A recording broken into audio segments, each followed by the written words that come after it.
Le Seigneur soit avec vous. Évangile de Jésus-Christ selon saint Luc. Gloire à toi, Seigneur. Comme s'accomplissait le temps où il allait être enlevé au ciel, Jésus, le visage déterminé, prit la route de Jérusalem. Il envoya en avant de lui des messagers.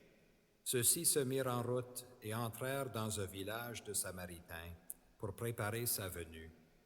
Mais on refusa de le recevoir parce qu'il se dirigeait vers Jérusalem. Voyant cela, les disciples Jacques et Jean dirent, « Seigneur, veux-tu que nous ordonnions qu'un feu tombe du ciel et les détruise? » Mais Jésus, se retournant, les réprimanda, puis ils partirent par un autre village. En cours de route, un homme dit à Jésus, « Je te suivrai partout où tu iras. » Jésus lui déclara, « Les renards ont des terriers, les oiseaux du ciel ont des nids, mais le Fils de l'homme n'a pas d'endroit où reposer la tête. » Il dit à un autre, « Suis-moi. » L'homme répondit, « Seigneur, permets-moi d'aller d'abord enterrer mon Père. » Mais Jésus répliqua, « Laisse les morts enterrer leurs morts. Toi, pars et annonce le règne de Dieu. » Un autre encore lui dit, « Je te suivrai, Seigneur, mais laisse-moi d'abord faire mes adieux aux gens de ma maison. » Jésus lui répondit, « Quiconque met la main à la charrue, puis regarde en arrière, n'est pas fait pour le royaume de Dieu. » Acclamons la parole de Dieu. Louange à toi, Seigneur Jésus.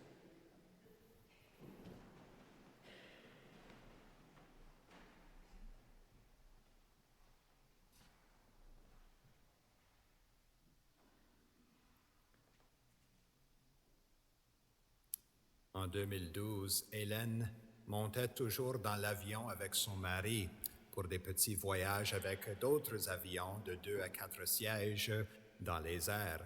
Son mari était un pilote et retenait toujours sa licence.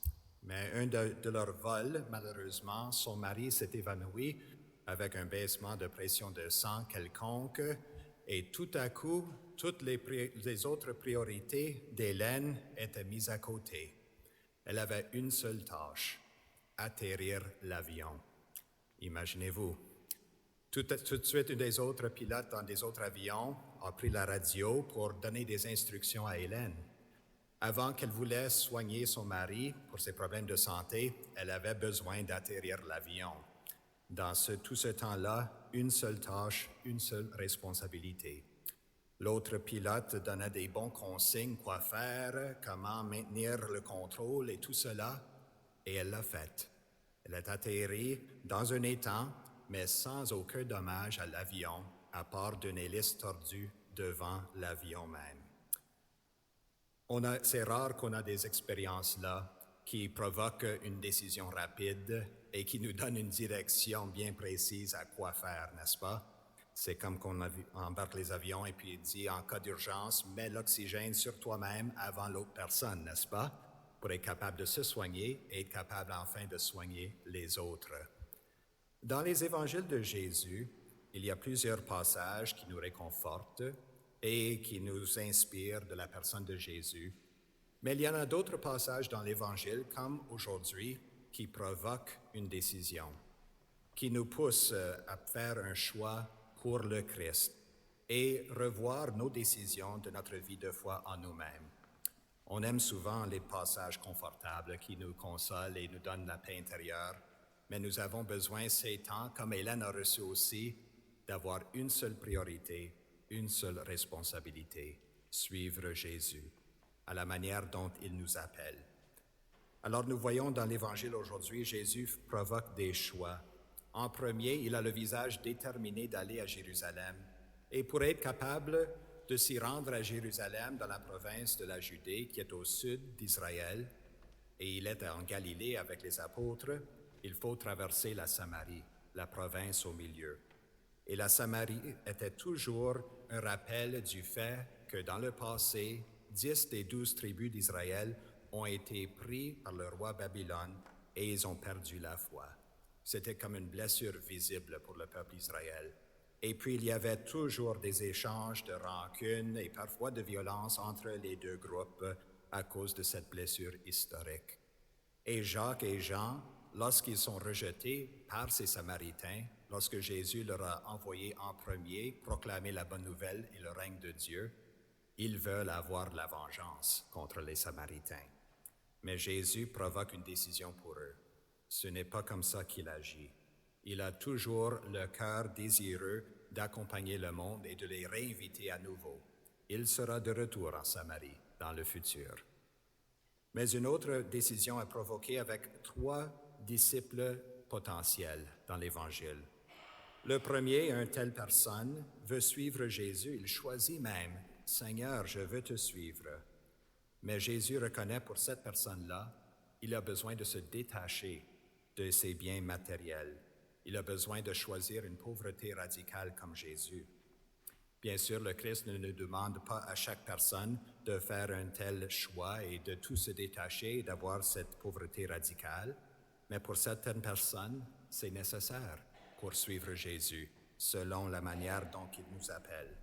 Et Jésus leur dit, les renards ont des terriers, les oiseaux du ciel ont des nids, mais le Fils de l'homme n'a pas d'endroit où reposer la tête. Le détachement pour ce disciple quelconque est nécessaire. Deuxième choix qui est provoqué par le Christ dans ses entretiens avec un autre disciple potentiel. Il dit, « Suis-moi. » Mais l'homme répondit, « Seigneur, permets-moi d'aller d'abord enterrer mon père. » Maintenant, l'honneur et le dévouement aux parents étaient un des 10 commandements. Honorer ton père et ta mère. C'était Dieu lui-même qui a décrit cela comme commandement et règlement d'amour. Et c'était vraiment, vraiment important pour les Juifs de vraiment prendre soin de leur famille et de leurs parents. Alors, l'unique personne qui serait capable de réclamer l'amour propre pour lui-même au lieu de ses parents, les parents de ce disciple, serait Dieu lui-même. Alors, c'est une révélation ici que Jésus est Dieu. Dieu parmi nous, c'est seulement Dieu qui peut approfondir les commandements et dire « Aime-moi, suis-moi, même plus que tes parents. » C'est seulement Dieu qui possède cette possibilité et cette puissance. Alors, c'est une révélation que Jésus est Dieu et lui a le pouvoir sur la mort. Lui est capable de redonner la vie à tout le monde. Et c'est pour cela, si nous suivons Jésus, nous avons cette capacité de toujours vivre comme enfants, fils et filles de la résurrection. Finalement, il y a la rencontre avec un troisième disciple potentiel.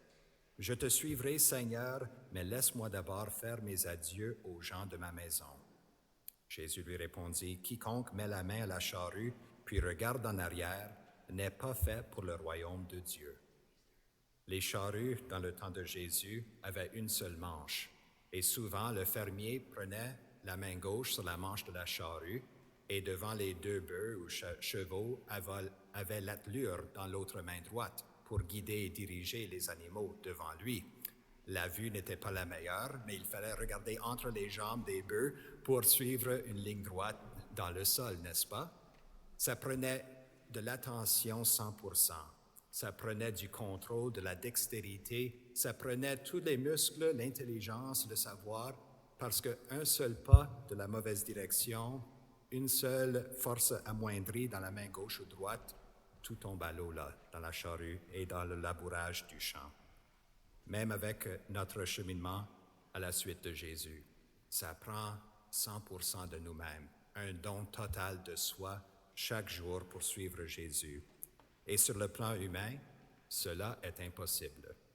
Mais avec la grâce de Dieu, tout est possible.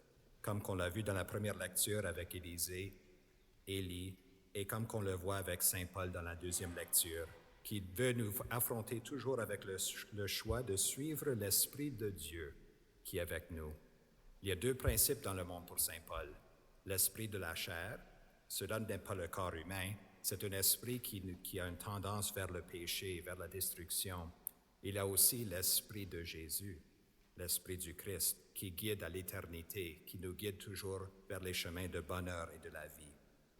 Alors pour nous, souvent dans la vie spirituelle, les tentations ne sont pas toujours entre le bien et le mal. Ça arrive parfois, c'est très évident, le bien et le mal se sont devant nous et ils provoquent un choix. On devrait choisir le bien, n'est-ce pas? Mais souvent et souvent dans la vie spirituelle, les deux choix que nous affrontons sont deux biens. Mais c'est parfois entre le bien puis le meilleur. Et l'Esprit du Christ veut nous aider et provoquer le choix vers le meilleur, qui est Jésus. Ce n'est pas une chose, c'est lui-même. Anciennement, les gardiens des phares sur le bord des lacs ou de la mer, avaient une livraison chaque mois d'huile pour illuminer leur lumière de phare. Et les meilleurs gardiens de phare préservaient cette huile avec toute leur vie. Parce que, au fil des jours, du mois, des personnes venaient s'approcher aux gardiens du phare en disant « Donne-moi un petit peu de ton huile pour ma ferme, pour ma grange, ou donne-moi de l'huile pour nos lampes à la maison. » Les jours-là, avant d'électricité, tout le monde avait besoin de l'huile pour allumer leurs lampes à la maison. Et si les gardiens du phare se donnaient de l'huile aux autres personnes qui le réclamaient, à la fin du mois, il y avait toujours presque une semaine ou quelques jours de noirceur pour les navires et les bateaux. Il manquait d'huile.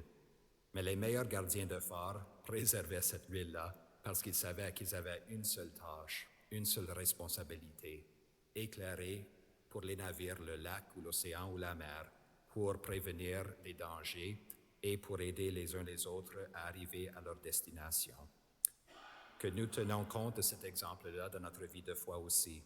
Gardons l'huile des bonnes œuvres et de la vie spirituelle toujours prête pour être capable d'illuminer notre chemin et choisir le meilleur quand le Christ nous approche et nous dit personnellement, « Suis-moi ».